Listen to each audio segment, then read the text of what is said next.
प्रश्न 1, आय से आप क्या समझते हैं? What do you understand by income? उत्तर, इनकम। आय शब्द की परिभाषा आयकर अधिनियम 1961 में कहीं भी नहीं दी गई है।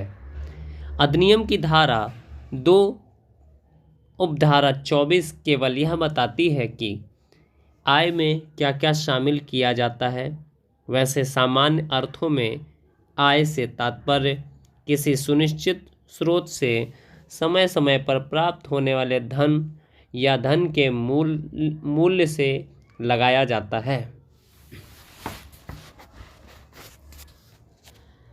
आय के अंतर्गत नंबर 1 लाभ और अभिलाभ, नंबर 2 लाभांश, नंबर 3 वेतन, नंबर 4 कोई विशेष भत्ता, नंबर 5 करदाता को स्वीकृत कोई भत्ता, नंबर 6 पूंजी लाभ जो धारा 45 के अंतर्गत कर योग्य है, नंबर 7 लॉटरी, क्रॉसवर्ड, पहेली, दौड़, घुड़दौड़ सहित ताश के खेल व अन्य किसी प्रकार के जुए या सट्टे से प्राप्त कोई राशि आय मानी जाती है।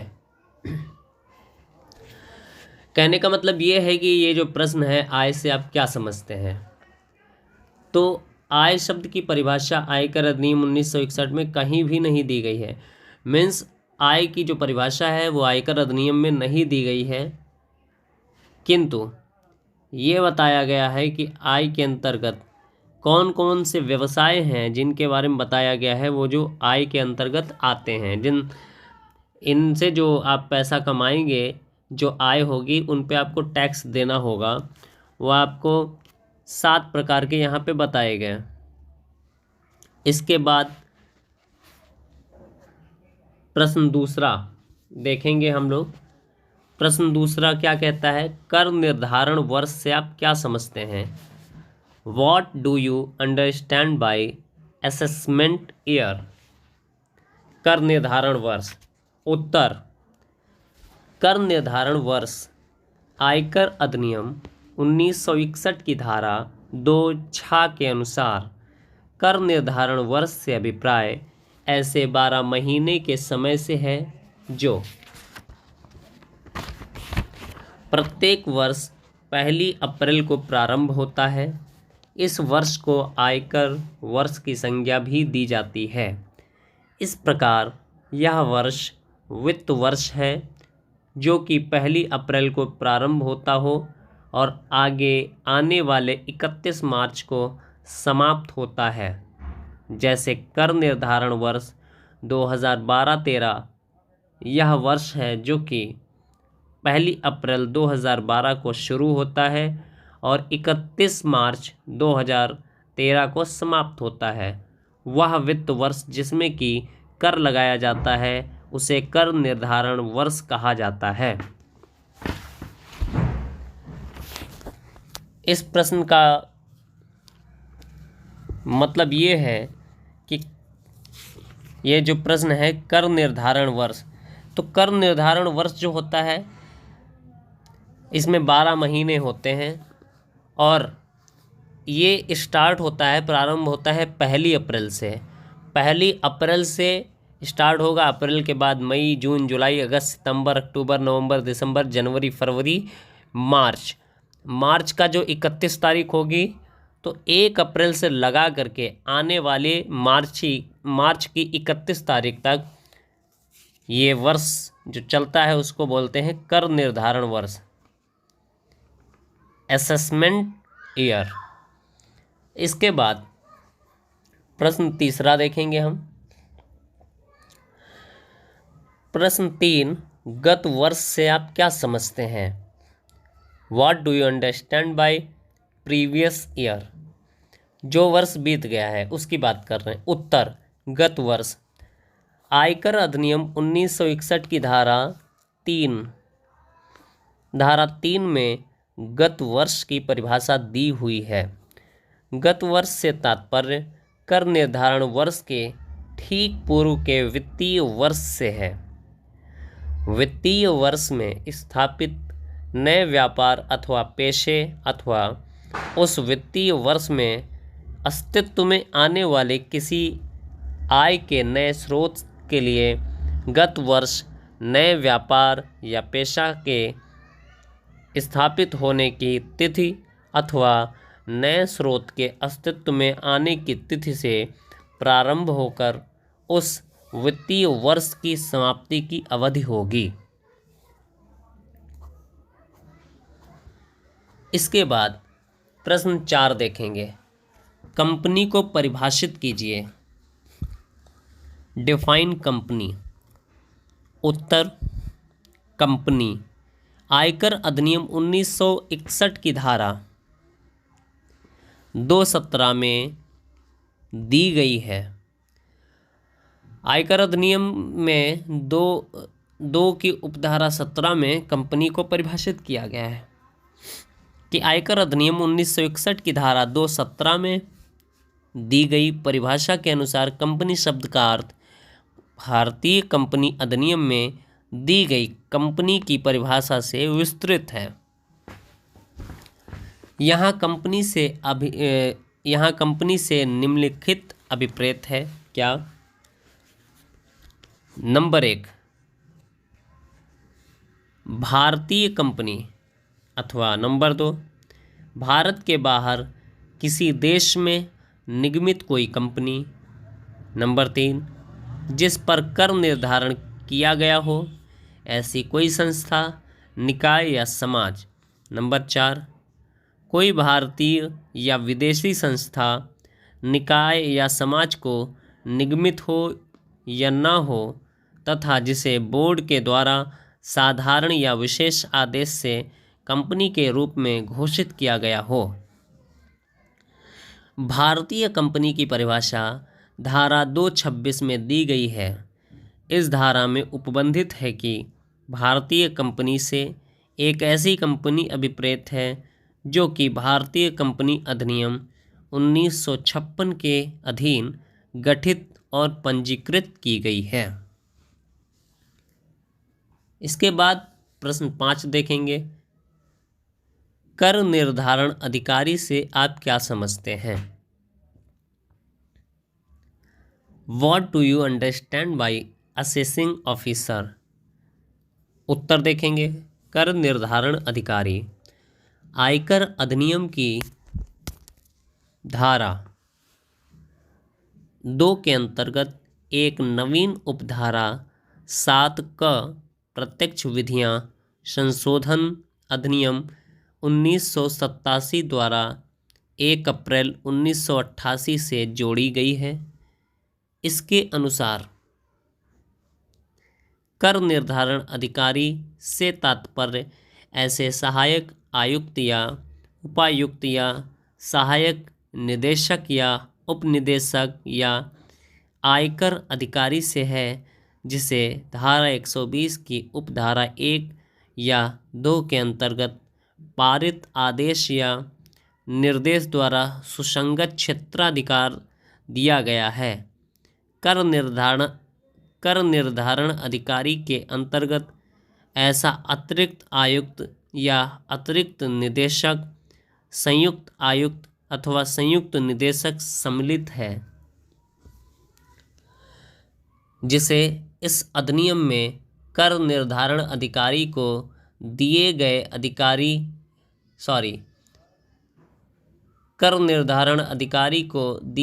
अधिकार और कार्यों को करने के लिए धारा 120(4) खा के अंतर्गत निर्देश दिया गया है। प्रश्न 6 देखेंगे। धर्मार्थ उद्देश्य क्या है? What is charitable purpose? उत्तर, धर्मार्थ उद्देश्य। चैरिटेबल पर्पज आयकर अधिनियम की धारा 215 में परिभाषित धर्मार्थ उद्देश्य में निर्धनों को सहायता, शिक्षा, चिकित्सा संबंधी सुविधा और सामान्य लोकोपयोगिता का ऐसा कोई अन्य उद्देश्य जिसकी पूर्ति में किसी लाभ की आशा नहीं की जाती शामिल है।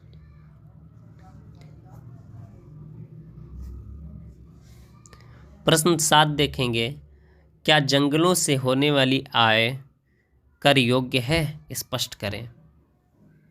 उत्तर, जंगलों से होने वाली आय, जंगलों से होने वाली आय कर योग्य आय होती है।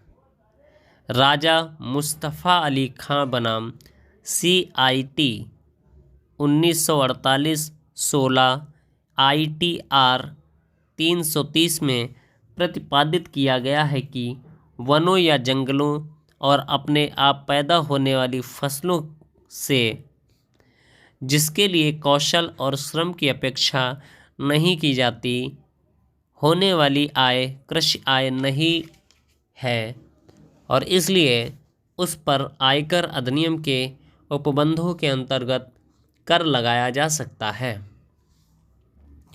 प्रश्न 8, वेतन से आप क्या समझते हैं? What do you understand by salaries? उत्तर, वेतन आयकर अधिनियम की धारा 17(1) के अनुसार वेतन शीर्षक में निम्नलिखित को सम्मिलित किया गया है। नंबर 1, मजदूरी। नंबर 2, कोई वार्षिक या पेंशन। नंबर 3, कोई ग्रेच्युटी। नंबर 4, वेतन या मजदूरी के एवज में प्राप्त शुल्क, कमीशन, अनुलाभ या लाभ। नंबर 5, कोई अग्रिम वेतन परंतु इसमें मोटर, स्कूटर, मकान आदि के लिए लिया गया अग्रिम ऋण शामिल नहीं है। नंबर 6, अवकाश के बदले नकद राशि। नंबर 7, हस्तांतरित शेष का कर योग्य अंश। नंबर 8, एक कर्मचारी के स्वीकृत प्रोविडेंट फंड के शेष में वार्षिक वृद्धि की कर योग्य राशि आदि। प्रश्न 9 देखेंगे, वेतन पर आयकर से आप क्या समझते हैं? What do you understand by income tax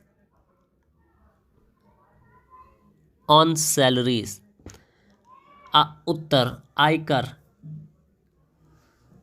शब्द से लगभग सभी परिचित हैं।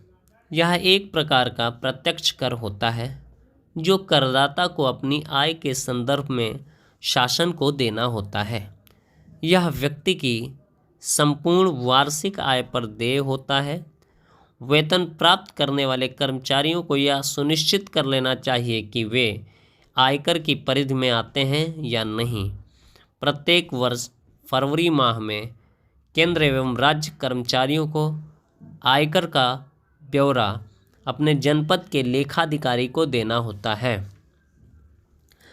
आयकर के संदर्भ में वेतन से प्राप्त होने वाली आय में मूल वेतन, महंगाई भत्ता, मकान भत्ता, अन्य सभी प्रकार के भत्ते जो नियमित रूप से दिए गए हैं, परीक्षा इत्यादि से होने वाली आय अथवा इसी प्रकार के अन्य पारिश्रमिक कार्यों से आय भी आयकर के लिए सम्मिलित की जाती है। कुछ भत्ते व भुगतान ऐसे भी हैं जिन्हें विशेष छूट प्राप्त है और ये आयकर के आगणन के उद्देश्य से आय में सम्मिलित नहीं हो किए जाते हैं तथा कुछ छूटों को आय से घटाया भी जाता है। प्रश्न 10, आयकर अधिनियम के तहत व्यापार को परिभाषित करें। Define the terms business as given in the IT act. उत्तर, व्यापार धारा 213 व्यापार शब्द के अंतर्गत कोई व्यापार, वाणिज्य या विनिर्माण शामिल है या इसी प्रकार का अन्य कोई साहस जो व्यापार, वाणिज्य या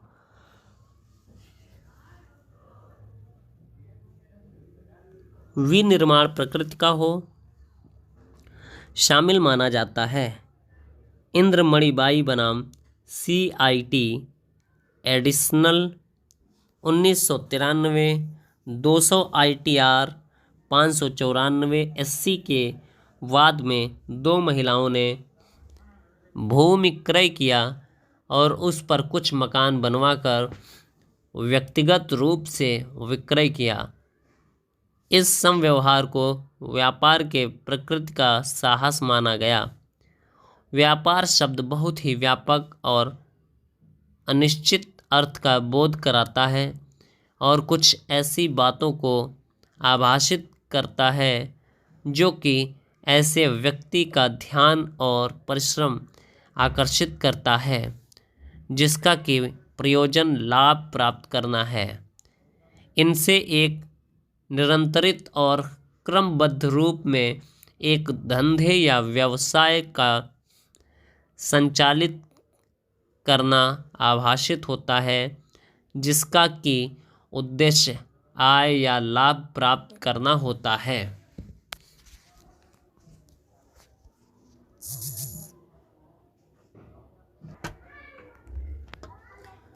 प्रश्न संख्या 11, पेशा को परिभाषित कीजिए। Define profession. पेशा। पेशा शब्द से तात्पर्य ऐसे कार्य से है जिसका केवल बौद्धिक योग्यता या किसी व्यक्ति के श्रम के साथ बौद्धिक योग्यता का प्रयोग होता है। उदाहरण के लिए वकीलों की ओर से संपन्न की गई सेवा में अथवा इंजीनियरों, डॉक्टरों और लेखाकारों द्वारा संपन्न की जाने वाली सेवाओं में बौद्धिक कौशल की अपेक्षा होती है, जबकि पेंटिंग, शिल्प आदि में शारीरिक कौशल की आवश्यकता होती है। सभी पेशा व्यापार होते हैं, किंतु सभी व्यापार को पेशा नहीं कहा जा सकता है।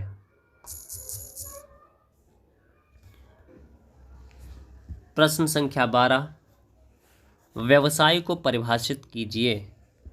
Define vocation. उत्तर, व्यवसाय शब्द पेशा शब्द के अंतर्गत ही शामिल माना जाता है, परंतु व्यवसाय शब्द की तुलना में कहीं अधिक व्यापक अर्थ का बोध कराता है। व्यवसाय एक ऐसे कार्य के रूप में समझा जा सकता है जिसमें कि एक व्यक्ति नियमित रूप से नियोजित है, साधारणतया एक निश्चित प्रकार का काम करने के लिए एवं वेतन प्राप्त करने के लिए। अतः व्यवसाय शब्द से तात्पर्य उन कार्यों से है जो जीविकोपार्जन के लिए किए जाते हैं। इसके लिए लाभ प्राप्ति का उद्देश्य होना जरूरी नहीं है।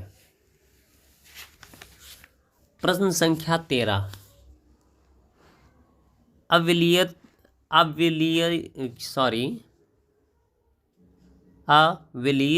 कंपनी से आप क्या समझते हैं? उत्तर, अविलियित कंपनी आयकर अधिनियम की धारा 2 उपधारा 19 क में अविलियित कंपनी को परिभाषित किया गया है। इसके अनुसार अविलियित कंपनी का अर्थ ऐसी कंपनी के रूप में लिया जाना चाहिए जिसका उपक्रम अविलियन के परिणाम स्वरूप किसी कंपनी को अंतरित किया जाता है। प्रश्न संख्या 14, पूंजी संपत्ति से आप क्या समझते हैं? What is meant by capital gains? उत्तर, पूंजी संपत्ति आयकर अधिनियम की धारा 2 उपधारा 14 में पूंजी संपत्ति को स्पष्ट किया गया है। पूंजी संपत्ति का अर्थ किसी प्रकार की ऐसी संपत्ति से है जो निर्धारित द्वारा धारण की गई हो, चाहे उसका संबंध उसके कारोबार या व्यवसाय से हो अथवा नहीं। खनन अधिकार की पूंजी संपत्ति में सम्मिलित है और इस कारण पट्टे के अंतर्गत खनन अधिकार का अंतरण भी पूंजी संपत्ति का अंतरण माना जाता है। प्रश्न संख्या 15।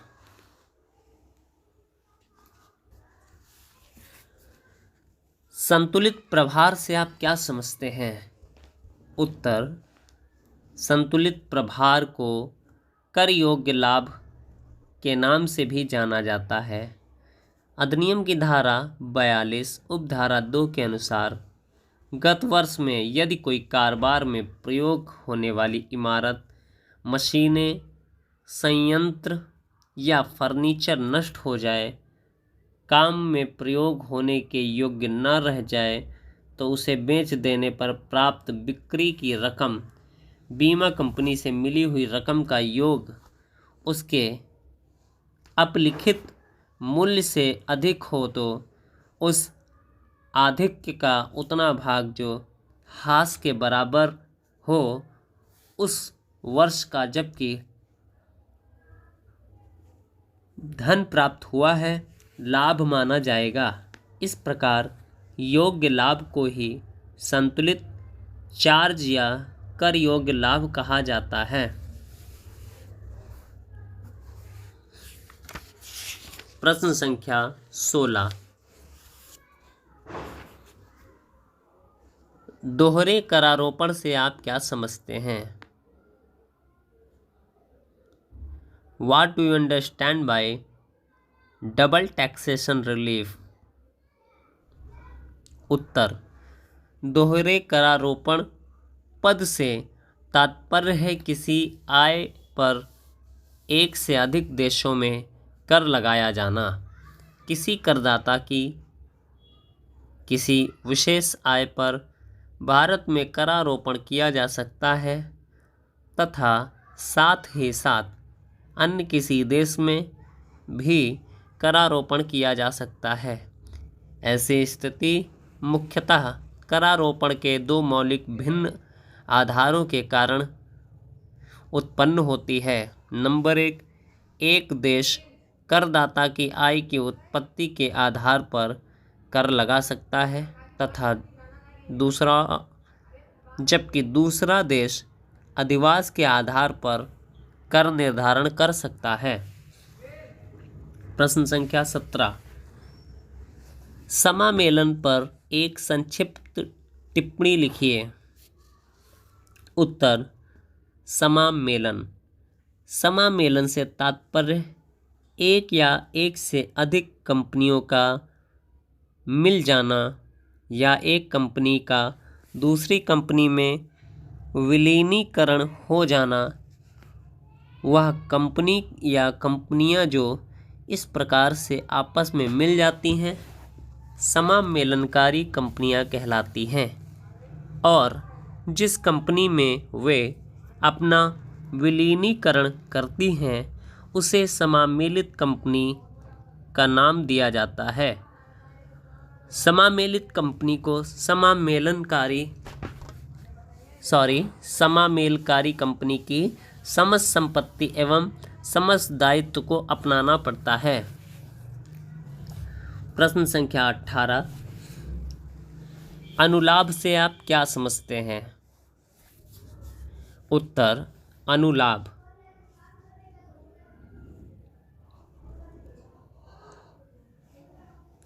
अनुलाभ शब्द को अधिनियम की धारा 17 उपधारा 2 में परिभाषित किया गया है।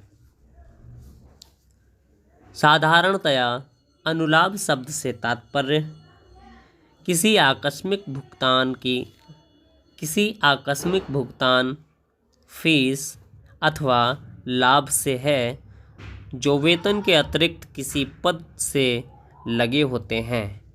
अनुलाभ एक वैयक्तिक लाभ होता है जिसमें किराए से मुक्त नियोजक द्वारा प्रदत्त मकान, निःशुल्क या रियायती दर पर दी जाने वाली कोई सुविधा या लाभ इत्यादि इसके अंतर्गत आते हैं।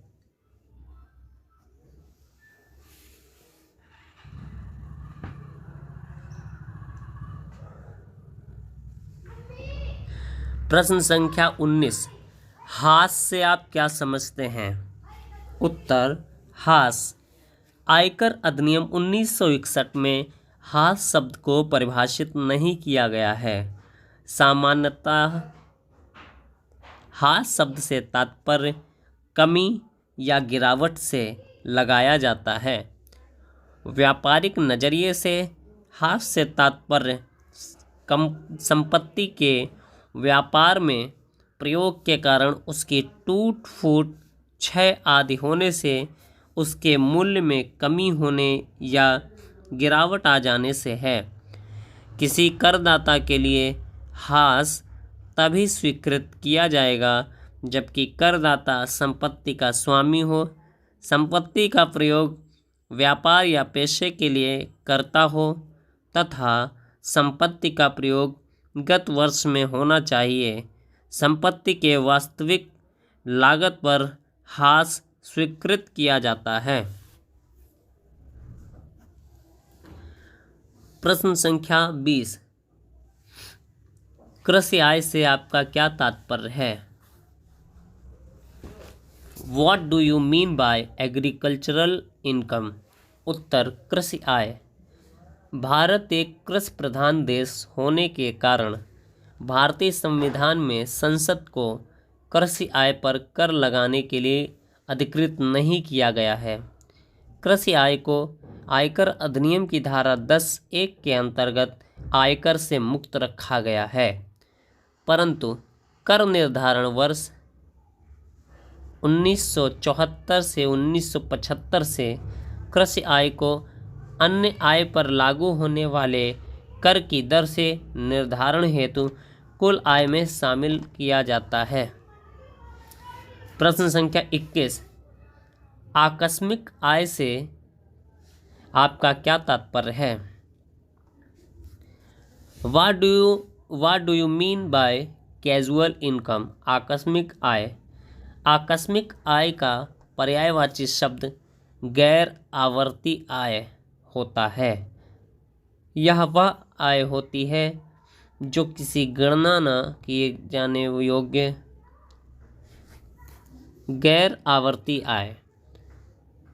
यह वह आय होती है जो किसी गणना न किए जाने योग्य अनिश्चित समय पर मात्र संयोगवश प्राप्त हुई हो।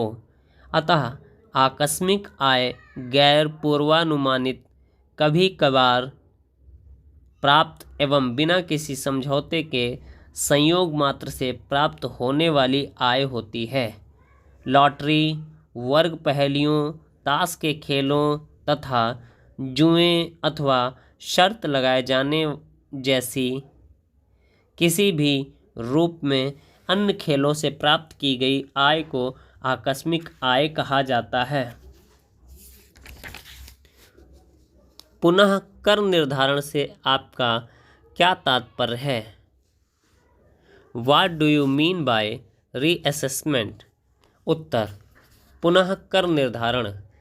कभी कभी ऐसा भी पाया जाता है कि करदाता पर जितना कर निर्धारण होना चाहिए उससे कम हो गया है, जिससे कुछ धन कर निर्धारण से बच गया है।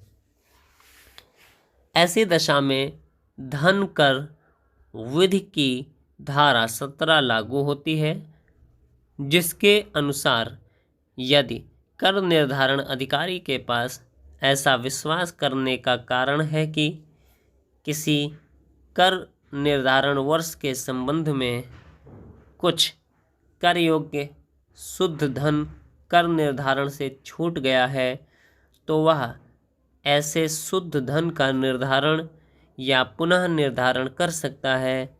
यदि किसी छूट गए कर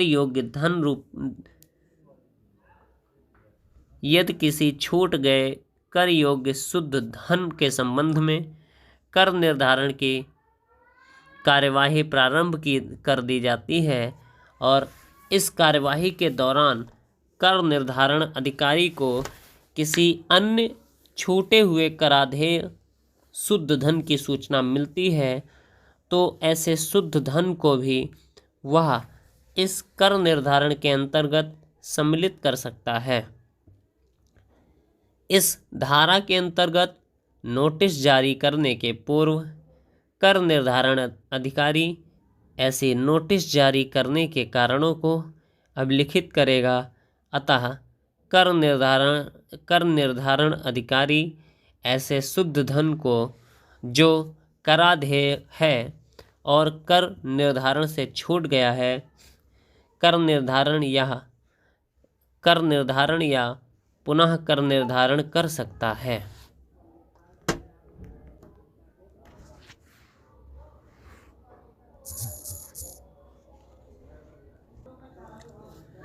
प्रश्न संख्या 23। अग्रिम कर से आप क्या समझते हैं? What do you understand by advance tax? उत्तर, अग्रिम कर आयकर अधिनियम के कुछ प्रावधानों के अंतर्गत वर्तमान वर्षों की आय पर भी कर चुकाया जाता है। ऐसे कर के भुगतान को अग्रिम कर का भुगतान कहा जाता है। आयकर अधिनियम की धारा 208 से 219 तक निर्धारित दर से ऐसी आय पर कर के भुगतान के संबंध में प्रावधान किए गए हैं जो जैसे ही अर्जित होती है कर के इस अग्रिम भुगतान की योजना को चुकाओ जैसे ही कमाओ के नाम से भी जाना जाता है। अधिनियम की धारा 207 के अनुसार प्रत्येक करदाता को किसी वित्तीय वर्ष में अपनी उस कुल आय पर अग्रिम कर का भुगतान करना होता है जिस पर इस वित्तीय वर्ष के ठीक बाद आने वाले कर निर्धारण वर्ष में कर लगेगा तथा इस आय को चालू आय कहा जाता है। अधिनियम की धारा 208 के अनुसार प्रत्येक मामले में किसी वित्तीय वर्ष के दौरान अग्रिम कर देय होता है जब करदाता का कर दायित्व उस वर्ष में 5,000 रुपये या इससे अधिक है।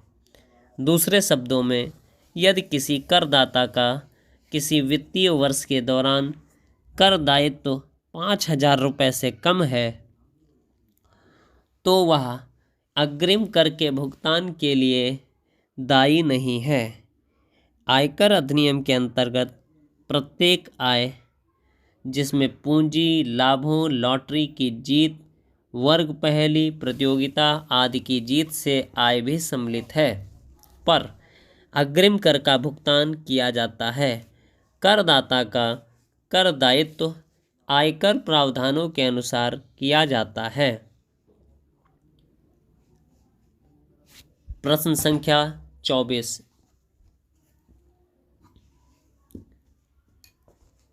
स्थायी खाता संख्या पैन से आप क्या समझते हैं? What do you understand by PAN? उत्तर, स्थायी खाता संख्या से तात्पर्य उस संख्या से है जो करदाता की पहचान के लिए कर निर्धारण अधिकारी द्वारा उसे आवंटित किया जाता है तथा इसके अंतर्गत नई श्रृंखला के अंतर्गत आवंटित किया गया स्थायी खाता संख्या भी सम्मिलित है। नई श्रृंखला के अंतर्गत नई श्रृंखला के अंतर्गत स्थायी खाता संख्या में 10 अक्षर संख्या होता है। इसे लैमिनेटेड कार्ड पर जारी किया जाता है। केंद्रीय प्रत्यक्ष कर बोर्ड द्वारा यह निर्देश जारी कर दिए गए हैं कि प्रत्येक करदाता अब नई श्रृंखला में स्थायी खाता संख्या आवंटित कराने हेतु आवेदन करेगा, भले ही उसे पूर्व में स्थायी खाता संख्या आवंटित किया जा चुका है। स्थायी खाता संख्या को संक्षेप में पैन कहते हैं।